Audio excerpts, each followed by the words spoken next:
1 million people, probably a day, race along the Western Motorway. And on the side of it is this glorious relic. I guess they look across and say, what's that piece of crap over there? It's not that.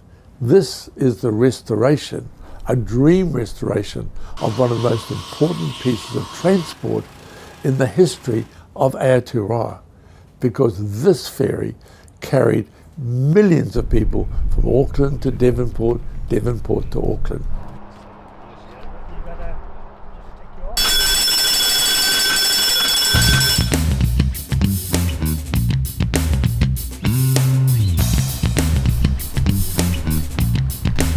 Toroa was the last of a fleet of 8 propeller-driven ferries. She was built by George Nicol, built 1925. She was built for the Devonport service, and indeed she not only did that for her full career up until when the harbour bridge was open, but after the harbour bridge was open, it was only the Devonport service that was retained. So she kept on. She kept right on until 1980 when she finally stopped working. It's not so much that she's so special, she's the last. So they could basically go to wharves anywhere. Wherever there was a suitable wharf and sufficient water, they would stop to pick up excursionists, because before people had their own cars, the ferries were very popular for weekend excursions.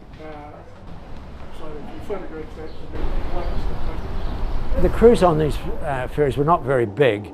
There was a fireman and an engineer, and then there was a deckhand and the skipper. Practicing on us. Very well done. This was the ladies' cabin. On the plan there you'll see ladies' cabin where we are, and the cabin at the other end of the boat was the smoking cabin. She ended up at Birkenhead Wharf, unfortunately, and there's deep water there, and she sank. She had a pump system which was supposed to come on, water accumulated, but for one reason or another it didn't operate.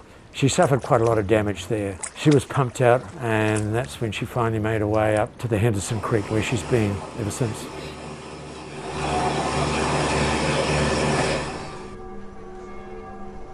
So the first thing to do when we got here, after drawing the plans and getting design approval, was to replace the old rusty steel ribs.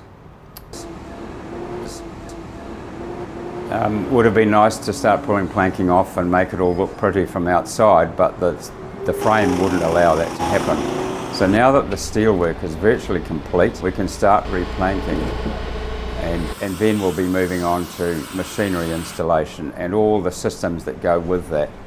There's plugs and seams, but I don't want to...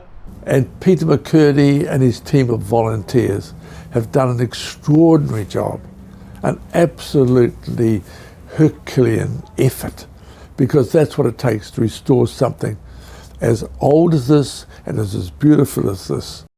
We've had design approval from a maritime architect, so we've got people from all different backgrounds, and they're involved in milling timber, steel fabrication, painting, working on little steam engines.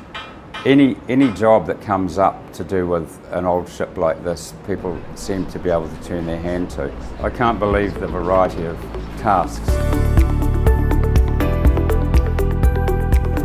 Oh, it's going to be on the harbour, and it's going to be iconic. It can't fail. People will love it. And I think because of its design, it'll be able to take people on little cruises up and down the harbour, and it'll be relatively easy to keep going because it's one boiler, one engine. It's not a massive engineering exercise to keep it going. We've got the opportunity now to burn wood fuel biomass, which is currently being tried in Auckland as we speak.